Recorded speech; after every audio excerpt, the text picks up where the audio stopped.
हाथों को उठाओ। आज जितना वचन आज आप सुने सदा के लिए आपकी लाइफ को चेंज करे। आमीन। ऊंचा ये आशीष आपकी है।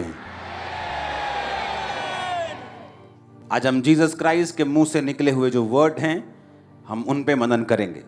जो वचन हमने संडे छोड़ा था उसके आगे हम पढ़ेंगे, लेकिन उससे पहले जो ये गीत परमेश्वर ने गाने के लिए बोला और जो वचन यीशु मसीह के मुंह से निकला, मैं ये चाहता हूं आप पहले ये पढ़ें। यूहन्ना 15 उसकी 1 आयत से लेके 8 आयत तक। उसमें लिखा, सच्ची दाखलता मैं हूं, मेरा पिता किसान है। जो डाली मुझ में है और नहीं फलती उसे वह काट डालता है, और जो फलती है उसे वह छांटता है ताकि और फले। तुम तो उस वचन के कारण जो मैंने तुमसे कहा है शुद्ध हो।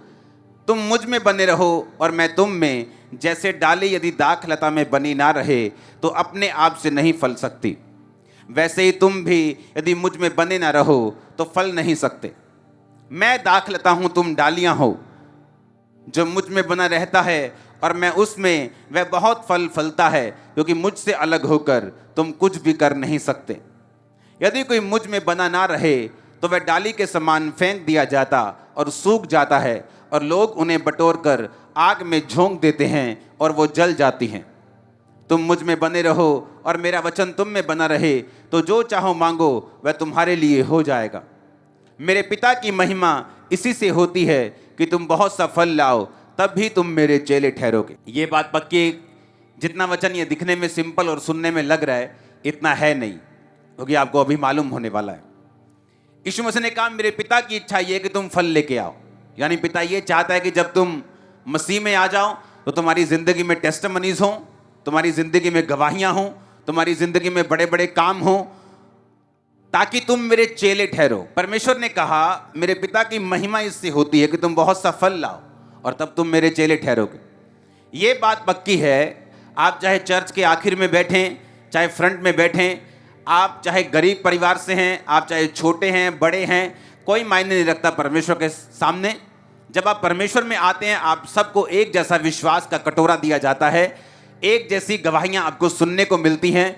और बाइबल कहती है परमेश्वर ये इसलिए आपको देता है कि उसके बाद आप फलों को लेके आएँ, आपकी लाइफ में गवाहियां हो, आपकी लाइफ में उद्धार हो, आपकी लाइफ में हीलिंग हो, और जिस काम के लिए परमेश्वर ने आपको अपने पास बुलाया वो काम आपकी लाइफ में कंप्लीट हो। अब जो सुनने वाली बात ये है, ध्यान से, परमेश्वर ने कहा, मैं दाखलता हूं, मेरा बाप मेरा पिता किसान है, तुम डालियां हो। तुम क्या हो? तुम डालियां हो। उसने कहा, मेरा पिता तुम्हें छांटता है।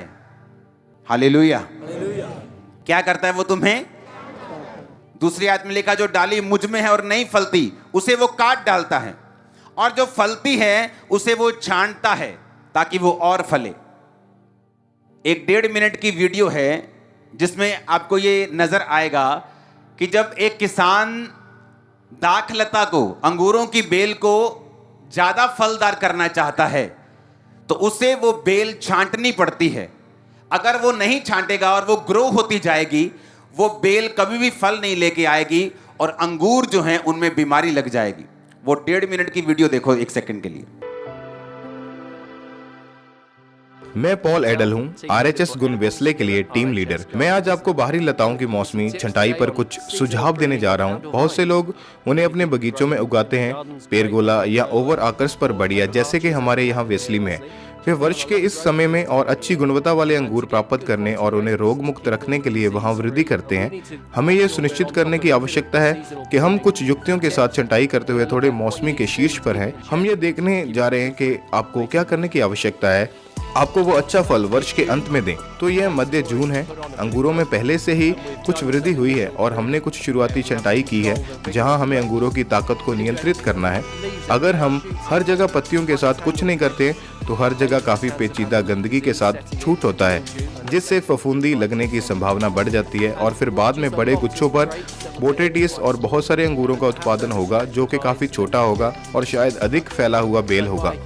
तो अगले साल ये इतना उत्पादन नहीं करता है। इसलिए थोड़ी छंटाई करके हम फसल को नियंत्रित करते हैं, हम रोग की संभावना को कम करते हैं और हम इस वर्ष अच्छे आकार के अंगूरों के साथ एक अच्छा स्वस्थ पौधा बनाते हैं। और भविष्य के वर्षों के लिए जिस तरह से हम उन्हें यहाँ उगाते हैं वह रॉड और स्पर सिस्टम पर है।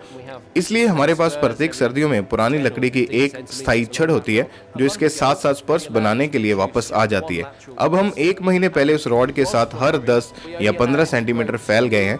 हमने इसे केवल एक पार्श्व बर्स बनाने की इजाजत दी है और अगर ये फूल रहा था तो हमने इसे फूलों के गुच्छों से परे पत्तियों तक बढ़ने की अनुमति दी थी और फिर हमने इसे बंद कर दिया। अब हालांकि वे कुछ नई वृद्धि कर रहे हैं, कुछ द्वितीयक वृद्धि जहां से हमने उन कटों को पत्ती की धुरी से बनाया है, इसे फिर से छूट किया गया है।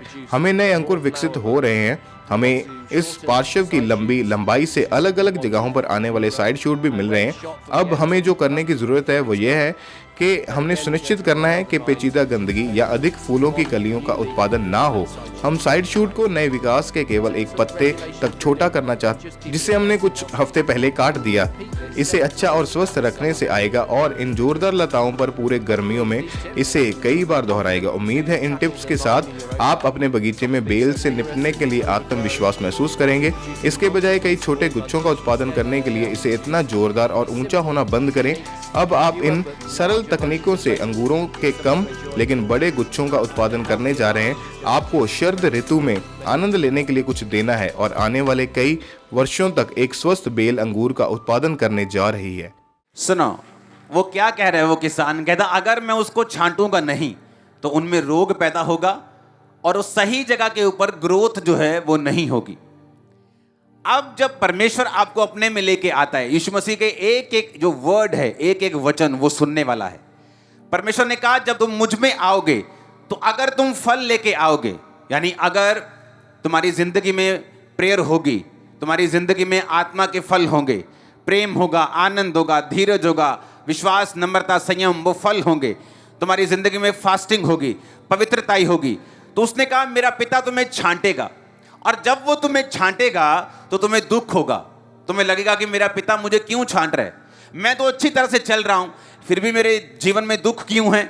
मैं तो प्रार्थना भी कर रहा हूं, मैं तो रोजे भी रख रहा हूं, मैं तो टाइथ भी दे रहा हूं, मैं तो पवित्रताई में भी हूं, लेकिन क्यों ये पेन, ये दुख मुझे छोड़ के नहीं जा रहा? क्योंकि परमेश्वर आपके प्रेजेंट को नहीं देख रहा, वो आपके फ्यूचर को देख रहा है।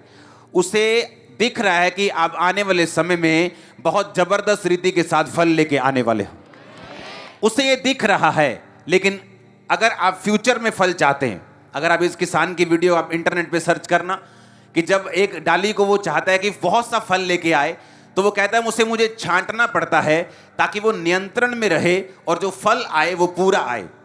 अब परमेश्वर ने कहा अगर तुम मेरी डालियां हो और मैं तुम्हारी दाखलता हूं, मैं अंगूरों की वेल हूं, तुम मेरी डालियां हो, तो मेरा पिता जब तुम फल लेके आओगे, जब तुम अच्छा काम करोगे, जब तुम परमेश्वर में चलोगे, वो तुम्हें छांटेगा, वो तुम्हारी छंटाई करेगा। और छंटाई किसी भी विश्वासी को पसंद नहीं है।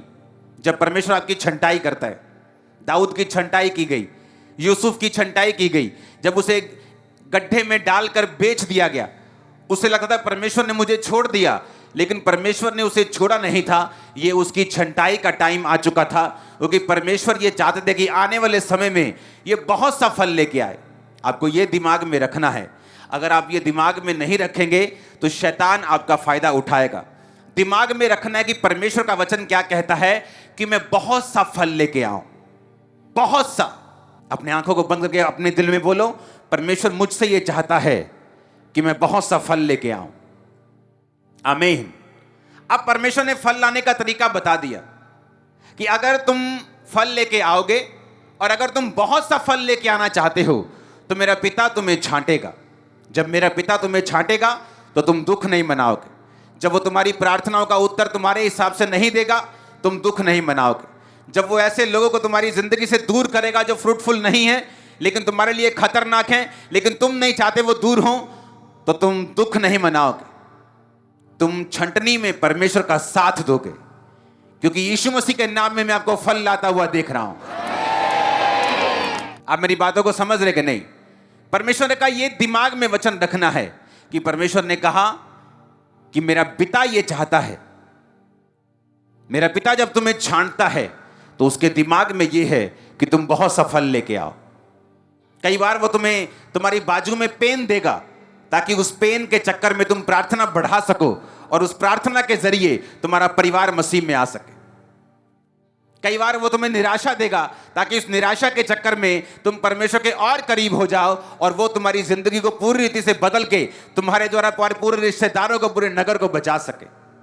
उसने कहा मैं तुम्हें छांटूंगा ताकि तुम बहुत सफल लेके आओ। जब परमेश्वर तुम्हें छांटे तो दुख नहीं मनाना। आमीन। अपने पड़ोसी को बोलो, जब परमेश्वर तुम्हारी छंटाई करे तो दुख नहीं मनाना। आमीन। ऊंची आवाज से बोलो आमीन। परमेश्वर ने कहा जो डाली मुझ में है और नहीं फलती उसे वो काट डालता है। हालेलुया। 6 आयत में लिखा है यदि कोई मुझ में बना ना रहे तो वह डाली के समान फेंक दिया जाता और सूख जाता और लोग उन्हें बटोर कर आग में झोंक देते हैं और वो जल जाती है। यीशु मसीह ने क्यों नहीं कहा कि मैं आम का पेड़ हूं और तुम मेरी ब्रांचेस हो? क्योंकि यीशु मसीह का एक एक वचन इतना गहरा है आप सोच भी नहीं सकते। आपको सोचने के लिए पवित्र आत्मा की मदद चाहिए। उसने क्यों नहीं कहा कि मैं किक्कर हूं, तुम मेरी टालियां हो, मैं अमरूद हूं, मैं आम हूं, मैं लीची हूं और तुम मेरी टाहनियां हो, तुम मुझ में बने रहोगे तो बहुत सारी लीची लेके आओगे, बहुत सारा फ्रूट लेके आओगे। उसने अंगूरों की बेल की बात ही क्यों की? अंगूरों की बेल की अगर आप फोटोज को देखें तो जितना भी अंगूर लगा हुआ है देखो बेलों के ऊपर, उन टहनियों के ऊपर जो मेरे पास भी यहां पे मौजूद हैं, ये अंगूरों की टहनियां हैं। ये क्या है? अंगूरों की बेल है। ये देखो कुछ कुछ पे अंगूर भी लगे। ये अभी छोटे हैं अंगूर, दिखाओ। हाँ, यीशु मसीह ने कहा मैं अंगूर का पेड़ हूं, उसकी मेन शाख हूं, तुम मेरी क्या हो? ब्रांचेस हो। क्यों यीशु मसीह ने नहीं कहा मैं आम का पेड़ हूं और तुम मेरी टहनियां हो? इसका रीजन है अंगूर का जो पेड़ है उसकी जो टहनियां हैं, देखो फल लेके आई हैं और देखो ये टहनी पकी हुई है, बिल्कुल दिखाओ जूम करके, बिल्कुल पकी हुई डाली है। यीशु मसीह ने कहा कि तुम ब्रांचेस हो, मैं अंगूरों की बेल हूं। अगर तुम मुझ में बने ना रहो तो काट दिए जाओगे, सूख जाओगे और जला दिए जाओगे। अगर आम का पेड़ सूख जाए, उसकी बड़ी बड़ी ब्रांचेस होती हैं, लोग उन्हें काट के प्याले बना लेते हैं, क्रॉस बना लेंगे, चलो चर्च लेके चलेंगे। आम का पेड़ सूख जाए, चलो इसका फर्नीचर बना लेते हैं, चलो इसका कोई काम कर लेते हैं। लेकिन परमेश्वर ने कहा अगर डाली अंगूरों की सूख जाए तो वो किसी भी काम की नहीं बल्कि जला दी जाएगी। सुनो मेरी बात ध्यान से। इस वचन को कंप्लीट कैसे करना है? इस वचन को कंप्लीट करता है मत्ती 5:13।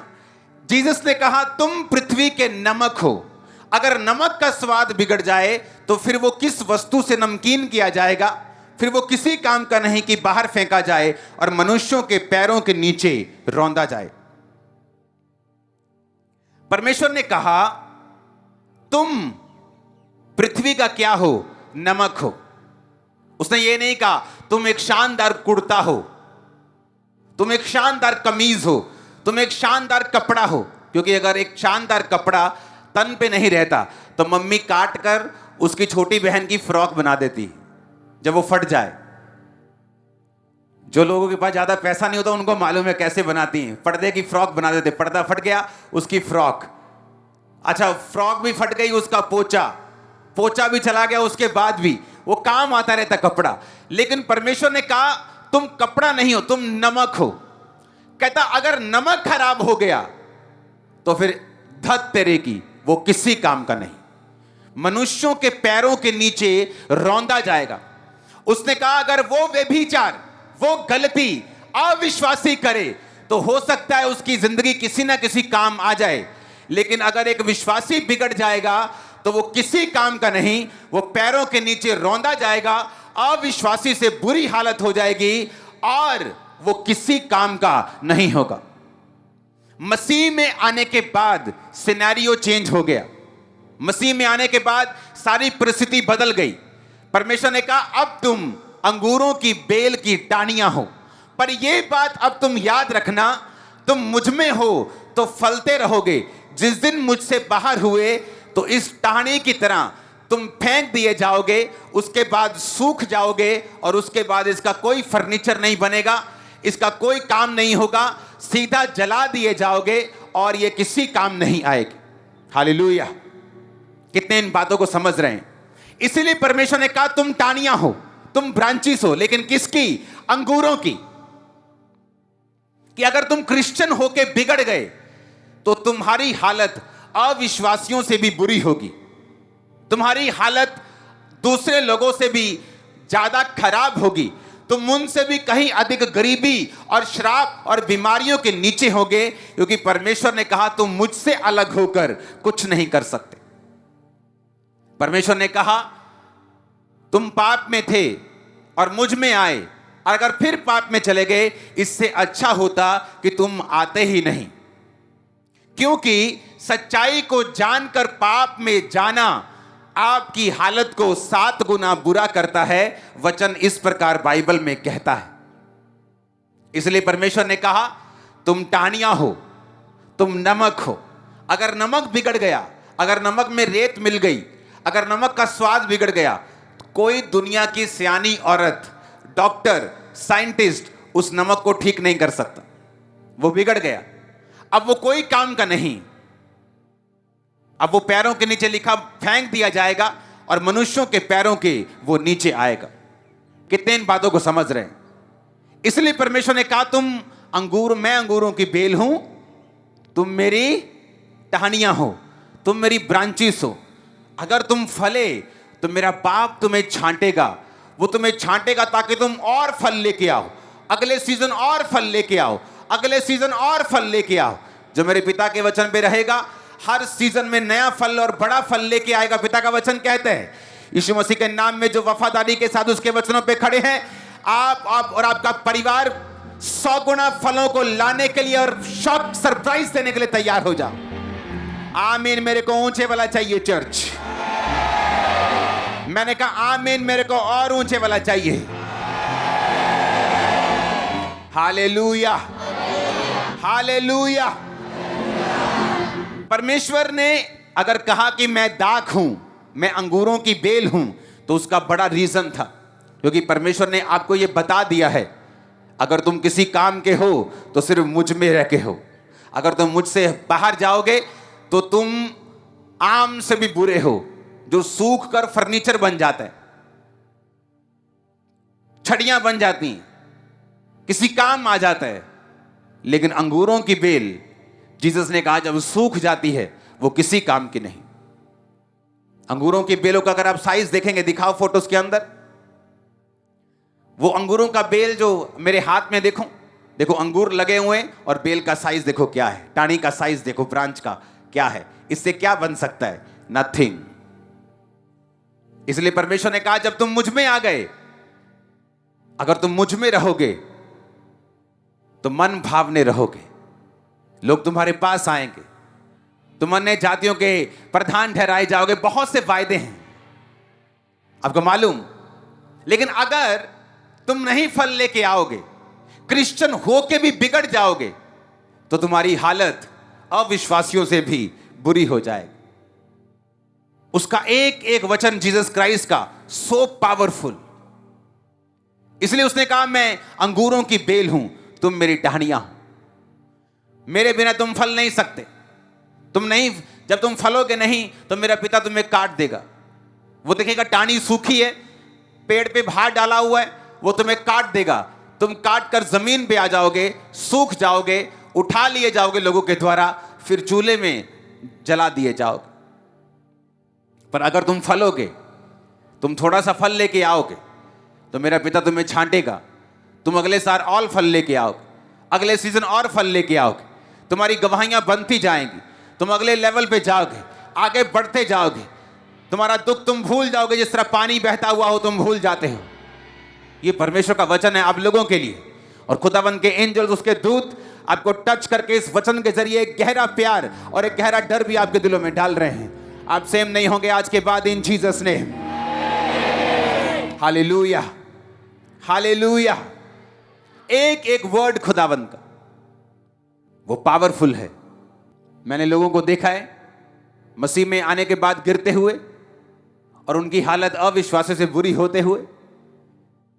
उन्हें फल लाते भी देखा है, उनके फलों को बढ़ता हुआ भी देखा है, बहुत बढ़ता हुआ देखा है, क्योंकि ये आपके और मेरे ऊपर है, परमेश्वर के ऊपर नहीं। उसने कहा अगर तुम सिर्फ जीसस क्राइस्ट में बने रहोगे तो बहुत सा फल लेके आओगे। जब टानी पेड़ के साथ लगी रहती तो वो जोर नहीं लगाती। आपने किसी टानी का जोर लगता हुआ नहीं देखेगा, पेड़ पे जोर लगा रही है फल लाने के लिए। वो सिर्फ जीसस क्राइस्ट में अगर बनी है, वो पेड़ में अगर बनी हुई है, जस्ट बने रहना है, चर्च आना, वचन को सुनना, प्रार्थना को करना, जो वचन मालूम होते हैं उनको कंप्लीट करना, उनको पूरा करना, जस्ट यही काम आपने करना है। परमेश्वर ने कहा अगर तू विश्वास करेगी तो मेरी महिमा को देखेगी। उसने कहा प्रभु इतनी छोटी सी बात कि अगर मैं सिर्फ विश्वास करूंगी तो मेरा मरा हुआ भाई भी जिंदा हो सकता है। उसी तरह परमेश्वर ने कहा अगर तू सिर्फ मुझ में बना रहेगा तो तू बहुत सा फल लेके आएगा। और ये परमेश्वर की इच्छा है। उसकी इच्छा ये नहीं कि हम सूख जाएं, उसकी इच्छा ये नहीं कि हम जला दिए जाएं, उसकी इच्छा यही है कि हम फल लेके आएं। ऊंची आवाज से बोलो आमीन, ऊंची ऊंची आवाज से बोलो आमीन। एक एक वर्ड अगर आप जीसस क्राइस्ट के मुंह से जो निकला है, अगर आप उसकी गहराई को समझें, मत्ती 5 उसकी 27 और 28, तुम सुन चुके हो कहा गया था व्यभिचार ना करना, परंतु मैं तुमसे कहता हूं यदि कोई स्त्री पर कुदृष्टि डाले तो मन में उससे व्यभिचार कर चुका। जीसस ने खुद कहा अपने मुंह से, उसने क्या कहा? तू व्यभिचार मत करना। नीति वचन की उस आयत को पढ़ेंगे अपनी स्क्रीन के ऊपर, 6 उसकी 32 और 33 आयत। परंतु जो पर स्त्री गमन करता है वह निरा निर्बुद्धि है और अपने प्राणों का नाश करना चाहता है, वही ऐसा करता है। उसको घायल और अपमानित होना पड़ेगा, उसकी बेइज्जती, उसकी नामधराई कभी भी मिटेगी नहीं। जीसस ने कहा तू व्यभिचार नहीं करना। जब आप मसीह में आ गए तो परमेश्वर यह चाहता है आप एक सर्टन लेवल की पवित्रता को मेंटेन करके रखें। और क्यों जीसस ने कहा मालूम तुम व्यभिचार ना करना? जीसस के मुंह से निकली हर एक command out of anger, out of frustration या आउट ऑफ दंडित करने के लिए नहीं, आउट ऑफ लव है। वो आपको बचाना चाहता है। वचन कहता है जो परस्त्री गमन करेगा उसको घायल और अपमानित होना पड़ेगा और उसकी नाम धराई यानी उसकी बेइज्जती, उसके नाम पर लगा हुआ कलंक जो है कभी भी मिटेगा नहीं। आप जब अन्य जातियों को, यूथ को, लड़कियों को, लड़कों को जब व्यभिचार करता हुआ देखते हैं और आप देखते हैं कि ये उनके लाइफ में नॉर्मल है और आप उन्हीं की तरह उनको फॉलो करना चाहते हैं, वेट, आप आम का पेड़ नहीं, आप अंगूर की बेल हैं और उसकी टहनियां हैं। अगर आप सूखे तो हालत जान लेना। परमेश्वर क्या कहना चाहता है? परमेश्वर ने कहा तुम व्यभिचार मत करना, क्योंकि एक व्यक्ति जब मसीह में आ गया, अगर उसकी शादी है, हो चुकी है, अपने पार्टनर के अलावा अगर वो किसी और के साथ गलत काम करता है या वो कुंवारा है और किसी वेश्या के साथ, किसी व्यक्ति के साथ वो गलत काम करता है, तो बाइबल ऐसा कहती है कि वो एक कि मनुष्य जब उसकी शादी होगी वो अपनी पत्नी के साथ एक तन होगा और उससे मिला रहेगा। परमेश्वर ने कहा जो वेश्या के साथ संगति करता है वो एक तन हो जाता है। यानी उस वेश्या की लाइफ में जितने श्राप हैं, जितने कर्स हैं, जितने उसकी फैमिली के बैकग्राउंड के कर्ज हैं, बीमारियों के, कैंसर के, एड्स के, जितने शुगर के, गठिए, जितने कर्ज हैं, वो तुमने शेयर कर लिए। अब लोग पूछते हैं, जब मैं मसीह में आ गया और मुझसे व्यभिचार हो गया, क्या प्रभु मुझे माफ नहीं करेगा? प्रभु आपको माफ कर देगा, पर एक कंडीशन है।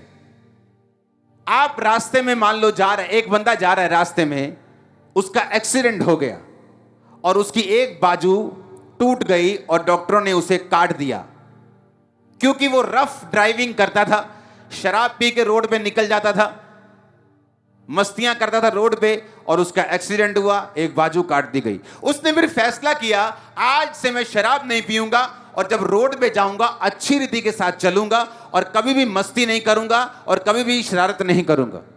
तो मैं आपसे ये पूछना चाहता हूं, जब उसने तौबा कर ली कि दोबारा वो गलती कभी नहीं करेगा, क्या उसकी बाजू वापिस आ जाएगी? मैंने कहा, क्या उसकी बाजू वापिस आ जाएगी? नहीं आएगी ना। उसी तरह से जब एक आत्मा में आप गलती करते हैं, एक व्यभिचार करते हैं, प्रभु आपको माफ कर देगा अगर आपने माफी मांगी है, दोबारा ना करने का आपने निश्चय किया है। पर जो बाजू, जो आत्मिक आंख आपकी कट चुकी है, वो तमाम उम्र तक, आपकी लाइफ के मरते दम तक आपको उसे सहना होगा, चाहे आपने माफी मांग ली है तो भी। जितनी औरतों के साथ आप सोते जाएंगे, उतना अधिक घायल और अपमानित आप होते जाएंगे। दाऊद, जब उसने व्यभिचार किया बैतशबा के साथ और उसके पति को मरवा दिया, और नातान आया और उसने कहा कि तूने ये गलत किया, तूने जो तलवार चलाई तेरे घर पे भी तलवार चलेगी, तूने जो व्यभिचार किया तेरे घराने में भी अब ऐसा ही होगा। और दाऊद का बेटा उसके खिलाफ हुआ, तलवार चली, वो मारा गया। दाऊद के बेटे ने दाऊद की ही औरतों के साथ कुकर्म किया, व्यभिचार बोया, दाऊद ने व्यभिचार काटा। और दाऊद ने ये व्यभिचार की फसल तब काटी जब परमेश्वर ने उसे माफ कर दिया था, तो भी दाऊद की जिंदगी से इस पाप का असर उसके मरते दम तक कभी नहीं गया। प्रभु ने उसे माफ कर दिया। उसने प्रभु से कहा कि प्रभु मैं शोक करता हूं अपने व्यभिचार का, मुझे माफ कर, मेरी हड्डियों में चैन दे। खुदा ने उसे माफ कर दिया, यह पक्की बात है। लेकिन उसका बेटा उसके खिलाफ हुआ, फिर वो मरा। जब सुलेमान के राजा बनने का टाइम आया, उसका एक और बेटा उसके खिलाफ हो गया, उसके घर में फिर तलवार चली, उसका बेटा फिर मारा गया। लोग फिर निराश हुए, क्योंकि ये दाऊद की बोई गई फसल थी। पाप माफ हो सकता है, पर उसके कॉन्सिक्वेंसेस, उसका असर आप और आपके परिवार पर कभी भी आपकी जिंदगी भर खत्म नहीं होगा। यह बात को याद रखना। माफ वो कर देगा आपको। आपने व्यभिचार कर लिया, अपनी गर्लफ्रेंड के साथ सो गए, आपने माफी मांगी, आपको माफी मिल गई, बट उस पाप का जो कॉन्सिक्वेंसेस, जो असर है आपकी लाइफ पर, आपके मरते दम तक। दाऊद 70 साल का था। इमेजिन करो, 40-45 साल की उम्र में उसने पाप किया, और 70 साल की उम्र तक भी, माफ होने के बाद भी वो कॉन्सिक्वेंसेस, उस असर ने उसकी लाइफ का पीछा नहीं छोड़ा।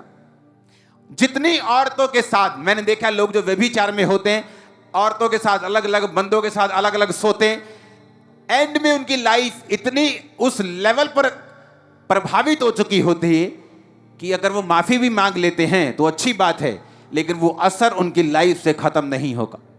क्योंकि बाइबल कहती है, जिसके साथ तुम एक तन होते हो वो तुम एक हो जाते हो। उसका सारा श्राप तुम्हारा, उसका सारा संघर्ष तुम्हारा, और लाइफ लॉन्ग तुम्हारे जीते जी वो असर तुम्हारी लाइफ को छोड़कर कभी नहीं जाएगा। चाहे तुम उस व्यक्ति को छोड़ दो, तुम्हें मालूम भी ना हो वो व्यक्ति कहाँ है, लेकिन माफी मांगने के बाद भी वो असर तुम्हारी जिंदगी को छोड़ के नहीं जाएगा। तो इसका मतलब क्या माफी ना मांगे? नहीं मांगनी चाहिए, क्योंकि हो सकता है आज एक बाजू उसकी चली गई, कल को फिर शराब पी के जाएगा रोड पे, दोनों टांगे चली जाएं। तो इससे अच्छा यही है कि जब एक बाजू चली गई, तो उसको सीख के रूप में लेके अब एक बाजू और दो टांगों के साथ जीवन अच्छी तरह से बिताया जाए परमेश्वर में। जो हो गया वो हो गया। अब कोई मूर्ख ही होगा जो ये कहेगा नहीं नहीं मेरी कौन सा बाजू वापिस आनी है, अब मैं फिर वही काम करूंगा, तो हो सकता है दूसरी भी चली जाए, टांगे भी चली जाए, आंखें भी चली जाएंगी, मौत भी हो जाए। हालेलुया। इसीलिए जो लोग व्यभिचार में होते हैं उनको माफी तो मिल जाती है, लेकिन वो एक सर्टन लेवल की हिंड्रेंस, एक रुकावट, एक संघर्ष अपनी लाइफ में वो हमेशा रखा हुआ देखते हैं और वो सोचते हैं कि क्यों मेरी लाइफ में ऐसा हो रहा है।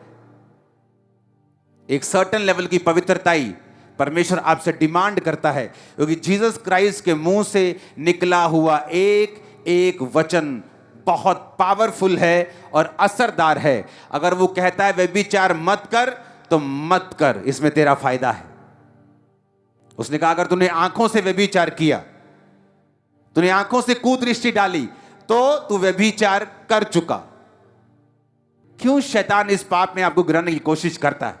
इसीलिए क्योंकि उसे मालूम है अगर तू ये पाप करेगा तो उसका असर वो तुम्हारी लाइफ में लाइफ लॉन्ग लेके चलेगा, मरते दम तक। तुम 80 के हो जाओ तब भी, 90 के हो जाओ तब भी।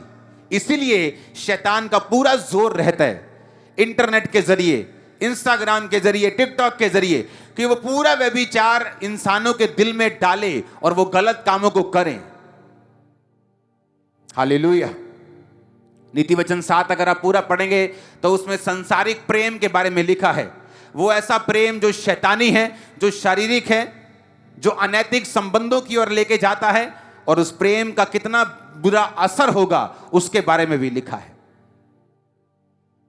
इसलिए परमेश्वर ने कहा जो व्यभिचार में गिर सकता है वो शादी करवा ले, वो मैरिज करवाए। अगर तुम कुंवारे नहीं रह सकते तो मैरिज करवाओ, लेकिन अगर तुम पाप में गिरोगे तो याद रखो वो लाइफ लॉन्ग वो तुम्हारी लाइफ में रहेगा। मुझे मालूम है आपको डर तो लगेगा ये वचन सुन के, लेकिन ये एक सच्चाई है जिसे मोड़ा नहीं जा सकता। सैमसंग ने पाप किया, व्यभिचार किया, उसकी आंखें निकल गई, खुदा से माफी मांगी, आंखें वापिस तो नहीं आई, पावर वापिस आ गई, फिर से वो काम करने लगा और हिला दिया पूरा मंदिर, लेकिन आंखें वापिस नहीं आई। जब जागो तभी सवेरा। जो गुनाह करते हो छोड़ दो, वो चैटिंग डिलीट करो, वो शैतानी पिक्चर्स, वो न्यूड पिक्चर्स, वो गंदी पिक्चर्स, वो नंगी पिक्चर्स डिलीट करो, खत्म करो इस पाप को, क्योंकि ये आपको खा रहा है।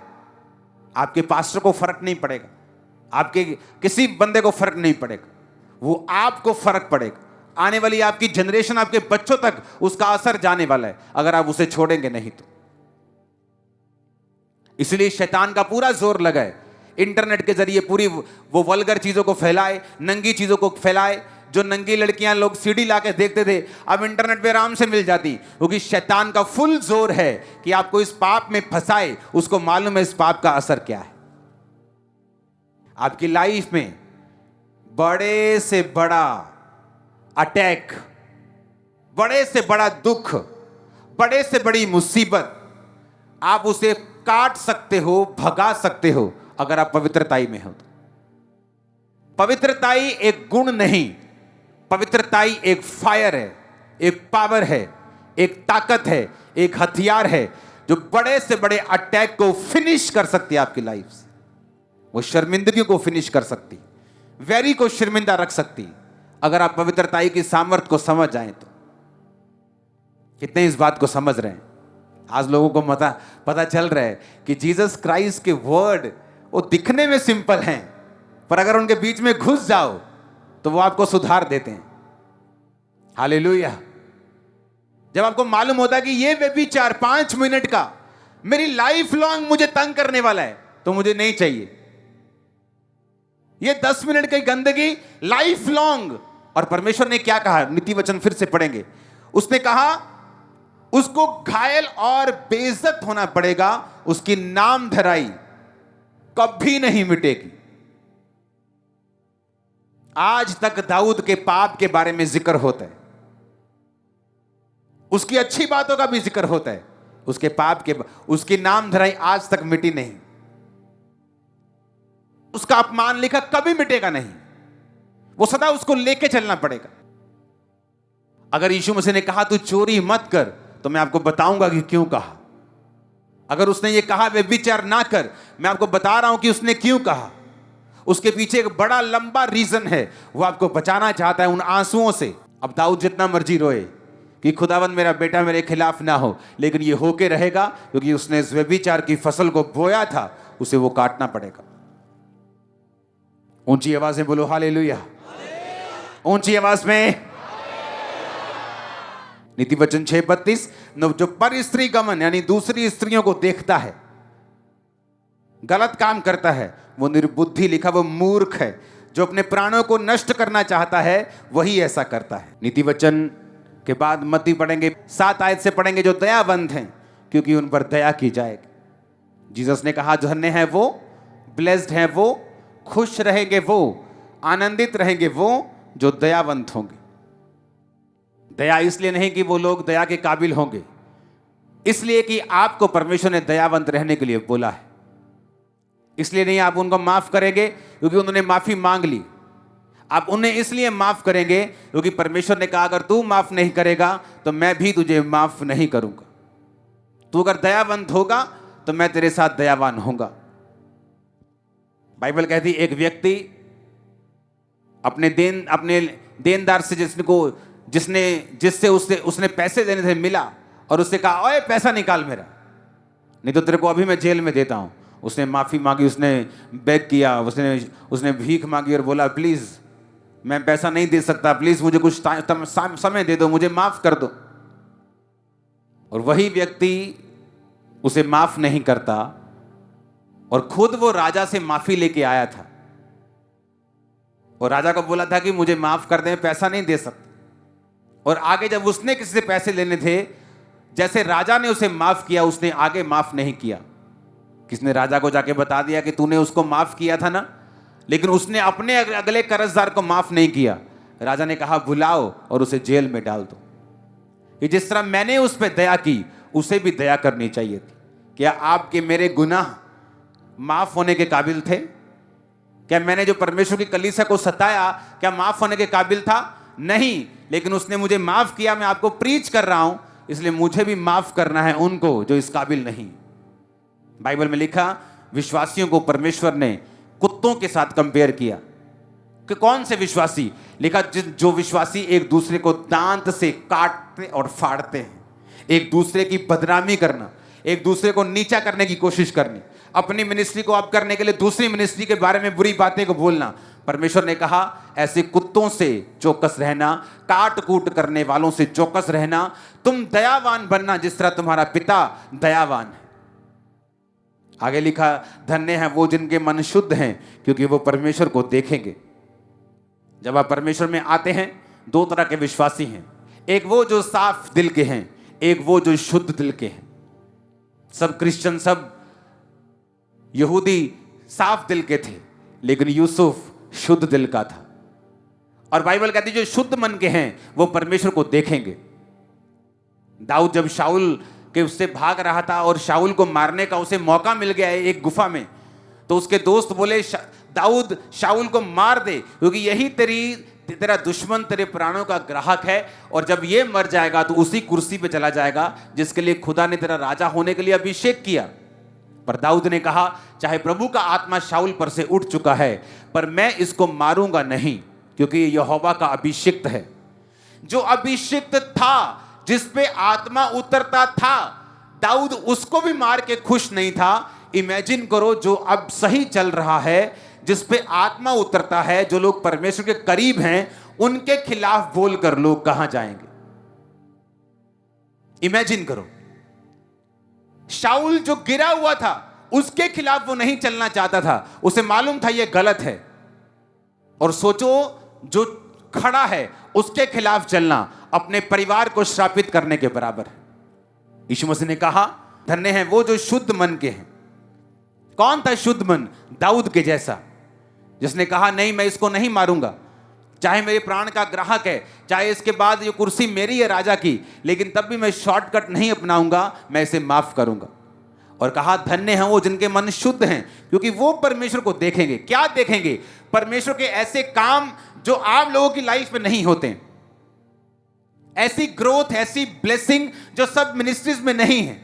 लेकिन आपके मन अगर शुद्ध नहीं, अगर साफ हैं, खुदावंद आपको बरकत देगा, वो खाना देगा, वो यूसुफ के दूसरे भाइयों की तरह आपको चलाएगा, आपके परिवारों को बढ़ाएगा। ये ब्लेसिंग अलग है। लेकिन उसने कहा अगर तुम्हारा मन शुद्ध है तो तुम मुझे देखोगे। धन्य हैं वो जो मेल करवाने वाले हैं, क्योंकि वो परमेश्वर के पुत्र कहलाएंगे। कौन है मेल करवाने वाला? जो परमेश्वर के साथ मेल करवाते हैं, जो सेवक हैं, सुसमाचार के प्रचारक हैं। आप लोग जो परमेश्वर के प्रचार को करते हैं, जो मेल करवाते हैं अन्य जातियों का, दूसरे लोगों का जो परमेश्वर से दूर हैं और परमेश्वर से उनका मेल मिलाप करवाते हैं वचन के द्वारा, उन्हें चर्च के बारे में बता के, जीसस के बारे में बता के, वचनों को सुना के, तो परमेश्वर ने कहा तुम धन्य होगे, क्योंकि तुम परमेश्वर के बेटे, तुम परमेश्वर के पुत्र कहलाओगे। हालेलुया। अगर वो तुमको बेटा बनाएगा, तुम्हें वारिस भी बनाएगा। तुम्हें वारिस बनाएगा, तुम्हारा ध्यान भी रखेगा, तुम्हें बढ़ाएगा भी, तुम्हें सुरक्षित भी रखेगा, तुम्हें ऊंचा भी रखेगा, टाइम पर बरकत भी देगा। ये पुत्र होने का मतलब इतना बड़ा है। आमीन। लेकिन उसके लिए क्या करना पड़ेगा? मेल करवाना पड़ेगा। कितने लोग हैं जिन्होंने पिछले 1 महीने में एक भी रूह बचाई है? हाथ खड़ा करो। एक बंदे को मसीह में लेके आए पिछले 1 महीने में, हाथ खड़ा करो जरा। ये देखो, आधे भी नहीं, 25% भी नहीं। तो परमेश्वर ने क्या कहा? धन्य हैं वो जो मेल करवाने वाले हैं। वो खुश रहेंगे, ब्लेस्ड रहेंगे। Blessed are those who are peace maker, जो मेल करवाने वाले हैं। क्या आप मेल करवाने वाले हैं? बोलो अपने पड़ोसी को, पूछो क्या तुम मेल करवाने वाले हो, या सिर्फ चर्च में आशीष लेने आए हो? लेकिन यीशु ने कहा जो मेल करवाने वाले हैं मेरे पुत्र कहलाएंगे, मेरे बच्चे कहलाएंगे, मेरे बेटे मेरी बेटियां कहलाएंगे। आमीन। धन्य हैं वो जो धर्म के कारण सताए जाते हैं, क्योंकि स्वर्ग का राज्य उन्हीं का है। तुम सताए गए जब तुमने चोरी की, सताए गए जब तुमने लड़कियों को छेड़ा, लेकिन अब कहता जब तुम धर्म के कारण सताए जाओगे, जब तुम यीशु मसीह के नाम के कारण सताए जाओगे, तो स्वर्ग का राज्य तुम्हारा होगा। आनंदित होना, खुश होना, क्योंकि स्वर्ग में एक बड़ा प्रतिफल तुम्हारा इंतजार कर रहा है। सताव बुरी बात नहीं, रोने चिल्लाने की बात नहीं। सताव इस बात का सबूत है कि परमेश्वर का हाथ आपके सिर के ऊपर है। जब सताव हो तो दुख नहीं मनाना, आनंदित होना। अपने हाथों को उठाओ, इस बेल को याद रखो, देखो इसे फिर से, देखो फिर से इसकी अंगूर को, इसकी टहनी को, और याद रखना ये बात कि तुम क्या हो अंगूरों की। अगर सूखे तो क्या होगा? जला दिए जाओ। अगर बने रहे तो क्या होगा? बहुत सा फल लेके आओगे। तुम अंगूरों की क्या हो? बेल की क्या हो? डानियां। ऊंची आवाज में हालेलुया बोलो। हमारे YouTube चैनल को सब्सक्राइब करें ताकि आप परमेश्वर के गहरे वेदों को जान सकें कि कैसे आप परमेश्वर में बढ़ सकते हैं, कैसे आप दुष्ट आत्माओं से, नशों से, बीमारियों से और वंशों के श्रापों से आजाद हो सकते हैं।